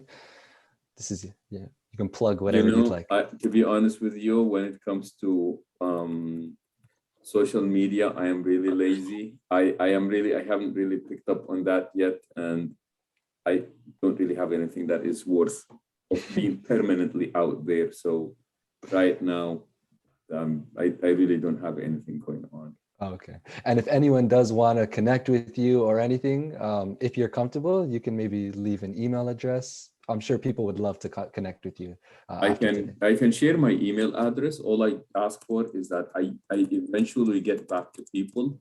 I just don't do it immediately. But please feel free to reach out, inshallah. Definitely. Thank you for that. So and as you guys can see in the chat, they've dropped their information. So you can go ahead and do that. And before we wrap up, I just want to acknowledge some of these great comments that were made. God bless you. This is what Salim says. God bless you. Thank you so much for this valuable lecture. Yeah, thank you to everyone who joined us and the special guests, of course. And thank you for Osama for helping. I see a question about how to approach. Do you see that question? From Zainab? As youth, how do you bring up the topic of marriage? Yeah, I see it. Yeah. Yeah. So that's an important question.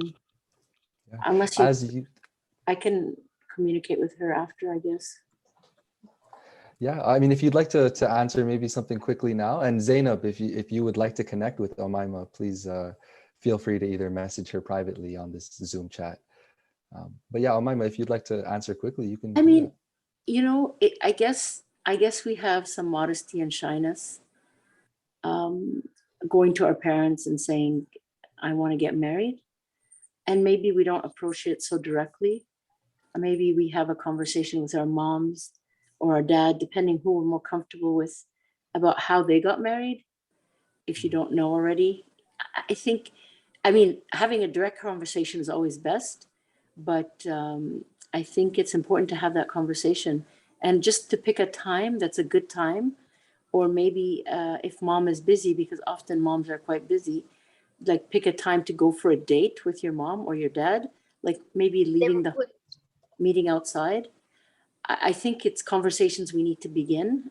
And it's hard to say exactly what to do because I don't know the dynamics, but it's something you want to do gradually, slowly, and build a conversation, not an argument. That's my short answer. Great. Thank you so much for that. And finally, I would just highlight this last comment, just echoing Zainab's post. What tips do you have for young people who wish to bring up the topic of marriage if, based on their experiences, it is heavily discouraged until your early 30s?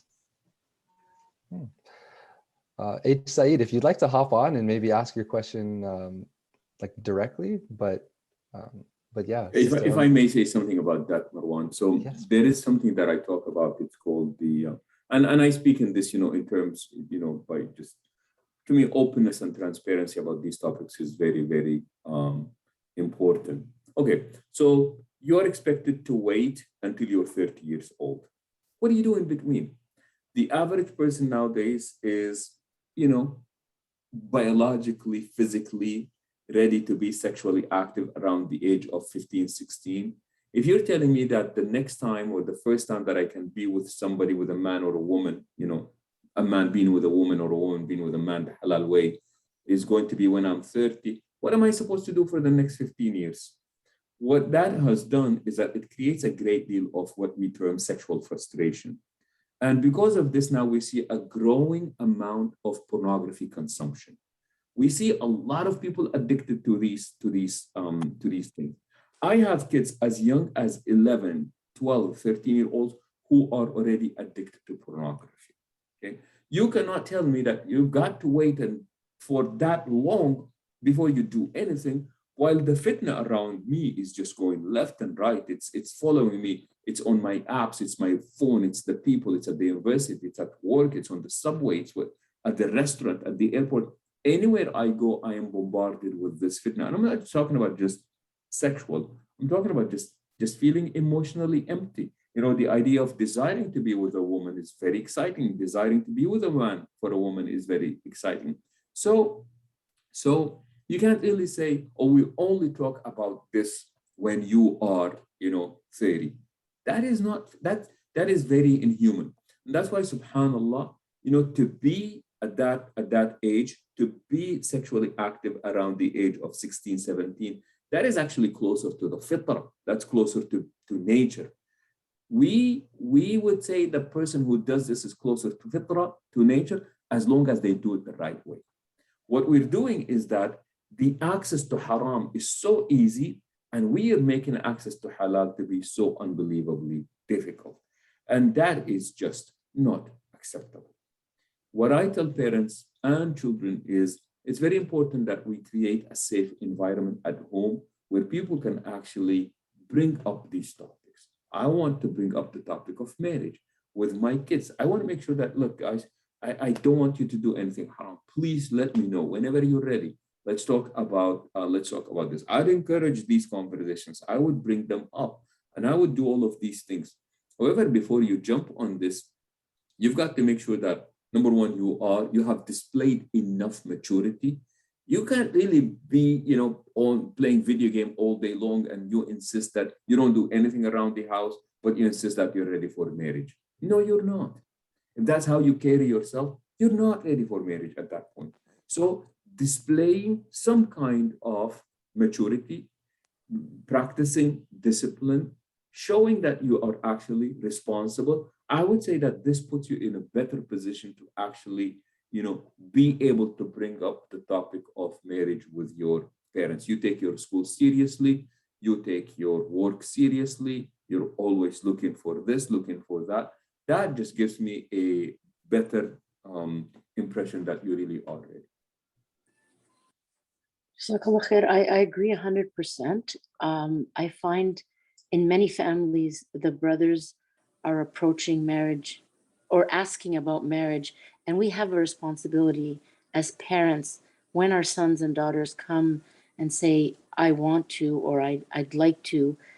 We have a responsibility to have that environment at home, the environment that Sheikh Yasir is discussing, because it's not time to talk about marriage when we are getting married. It's time to talk about marriage the way we talk about education.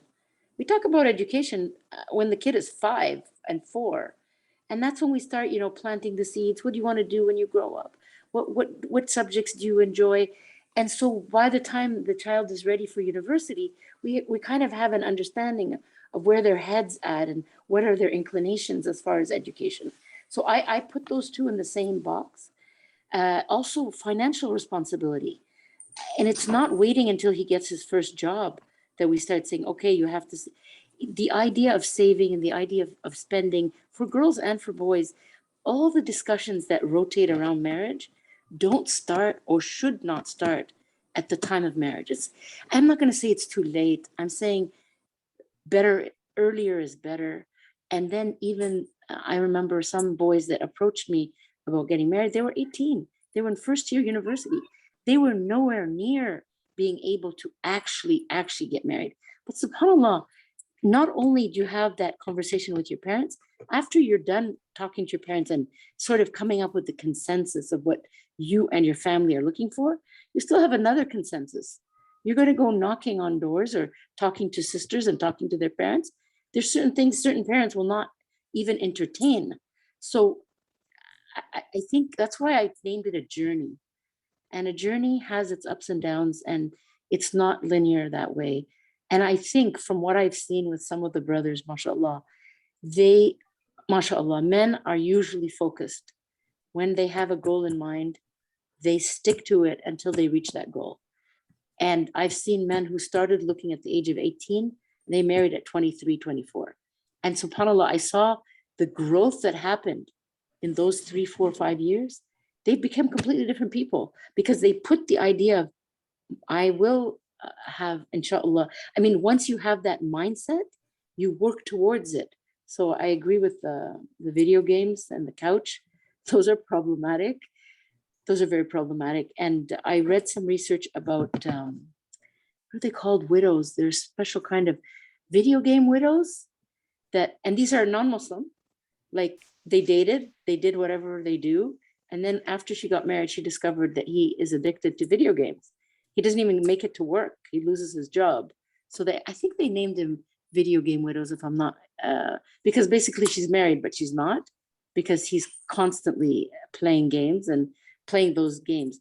So any type of addiction is troubling, but as beautiful, beautiful, mashallah, Muslim brothers and men, we need to, I'm not saying don't play video games. I think video games are really important.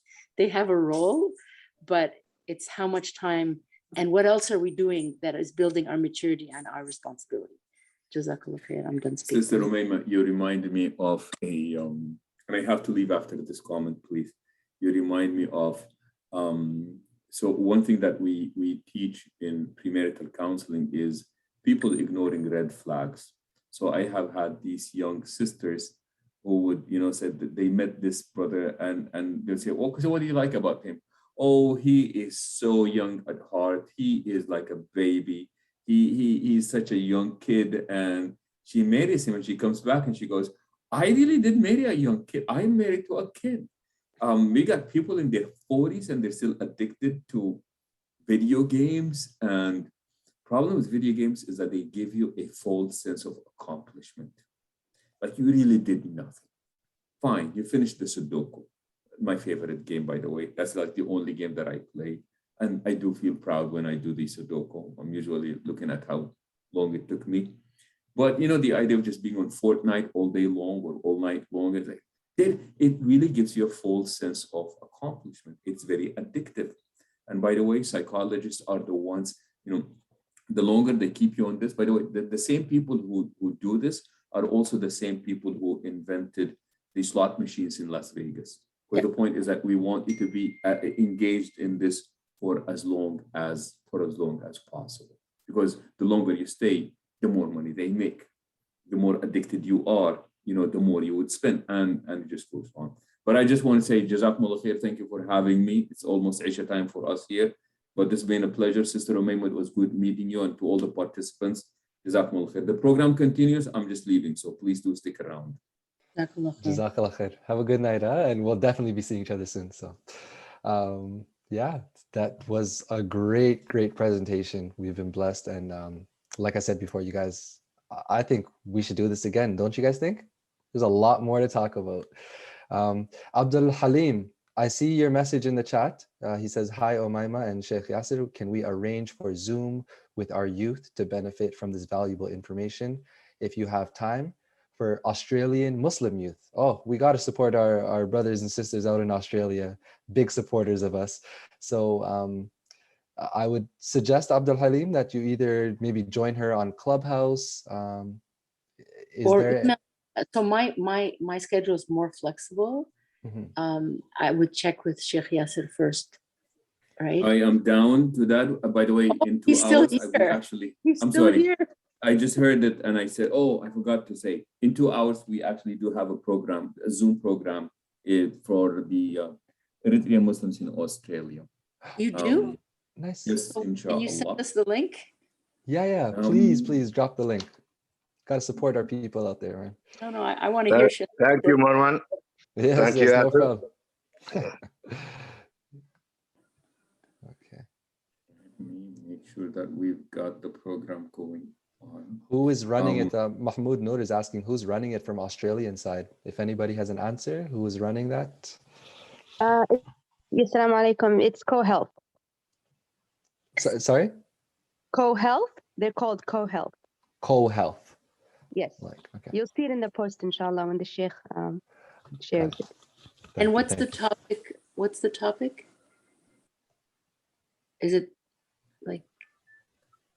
Well, the topic is supposed to be happy families, Excellent. Qualities and characteristics of happy families. We also have had a tragedy that just took place in our community in Australia, because unfortunately COVID is very serious in there. So what has happened is, I don't know how to share it, to be honest with you. Maybe you can take a screenshot out of this. But what has happened is, we will talk about how people come together in times of tragedy, the whole notion of giving support and consoling each other. So one thing that has happened as a result of COVID, it is so nice that when people lose loved ones, the idea of just people being there, giving you hugs, words of support. As they say with our friends, we double our joy and we divide our misfortune. Well, COVID has just made that impossible. You can no longer double your joy with people. You hear a funny joke, you tell it to somebody and you laugh with them. You find somebody else and you tell the same joke and you laugh again. And the more you tell it, and you're literally doubling the joy. And with every misfortune, when somebody comes and gives us a word of support, or they give us a hug, they take something away, from the misfortune that just befell on us. So part of what we will be talking about is, the notion of togetherness in healthy families. What does it mean to be together? So that's part of what we will be discussing, inshallah. Awesome. Thank you so much for that. And for anybody who would like to join them, you hear that. The time will be, what time will the program start? In 2 hours. God. Hey, I know a lot of you guys are night owls. You're probably going to be up until like 2 a.m. So But we're Clubhouse 24/7. So yeah. So just last thing, is there a link for that, or how can people maybe join before we? I thought I was sharing my screen. Oh, no. I didn't? Osama, can you stop sharing and then maybe, yeah. There Is this not sharing? No, now we're sharing. No, it is. Yeah, so that's the. All right. So please, you guys screenshot that. Screenshot that. I'm going to take a screenshot of that right now too. Please. Okay. And Are they recording? Osama, they recording? we are recording right now, this whole presentation? Recording in case I fall asleep. Oh, okay. Right. Sheikh Yasir, will you be recording that presentation? To be honest with you, I don't know. Okay. Okay, fair, inshallah. Fair. Khalas. Thank you guys so much. Osama, please take it away. Okay, everyone. I think Jazakallah khairan, first of all, Sister Omaima and Sheikh Yasir Fazaga for the amazing presentation. I'm pretty sure a lot of people, if you still have lingering questions that you probably didn't get a chance to say or type in the chat, please feel free to forward us the emails or the questions, and we'll forward it to Sister Omaima or Brother Sheikh Yasir Fazaga for answers. As well, before Sheikh Yasir Fazaga shared his screen, I sort of shared our contact. So that's a good way to reach us. I'll probably share the screen again. Yeah. Right here. Real quick. So if you have any questions, you can email us at CanadianEritreanYouth at gmail.com. And you can visit our website at CEYD.ca. On the contact section, you can also write us any comments or questions that you have, and follow us on our Instagram or social media. So with that being said, if no one has any last minute questions to Sister Omaima or the CEYD team, we'll end off the presentation as is. Any last questions? Any last comments? Thank you, Asla. Thank you. Thank you, everyone, for participating during this halqa. We will now conclude the presentation. سبحانك اللهم وبحمدك نشهد أن لا إله إلا أنت نستغفرك ونتوب إليك والعصر إن الإنسان لفي خسر إلا الذين آمنوا وعملوا الصالحات وتواصوا بالحق وتواصوا بالصبر. And once again, we want to thank you so much for attending. This topic is much needed in the Eritrean community, and we all hope you benefited. Jazakallah khair. Thank you guys. Have a good night, everyone. See you next time. Stay tuned. Assalamu alaikum. All right. Wa alaikum salam. Sister Mama, thank you so much. Good night, everyone. And to all those joining the Australian program, enjoy. Thank you, folks. Thank you very much. Really appreciate it. So proud of you. Oh, thank you so much. We do it. The community is a big supporter, man. We're just doing our part. That's all. Jazakallah khair, guys.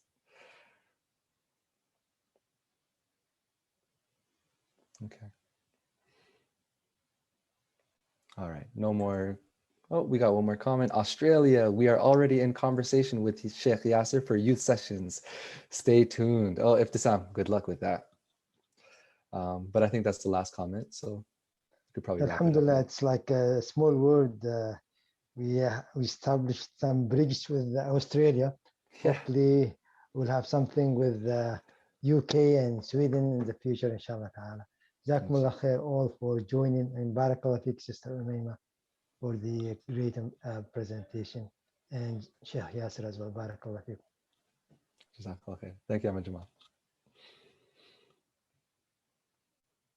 All right. So if that's the case, you guys, we're just going to end off this meeting, all right? Jazakallah khair. Have a good night, everyone. See you soon. Stay tuned. Later, Osama. Bye, Ahmed Jamal.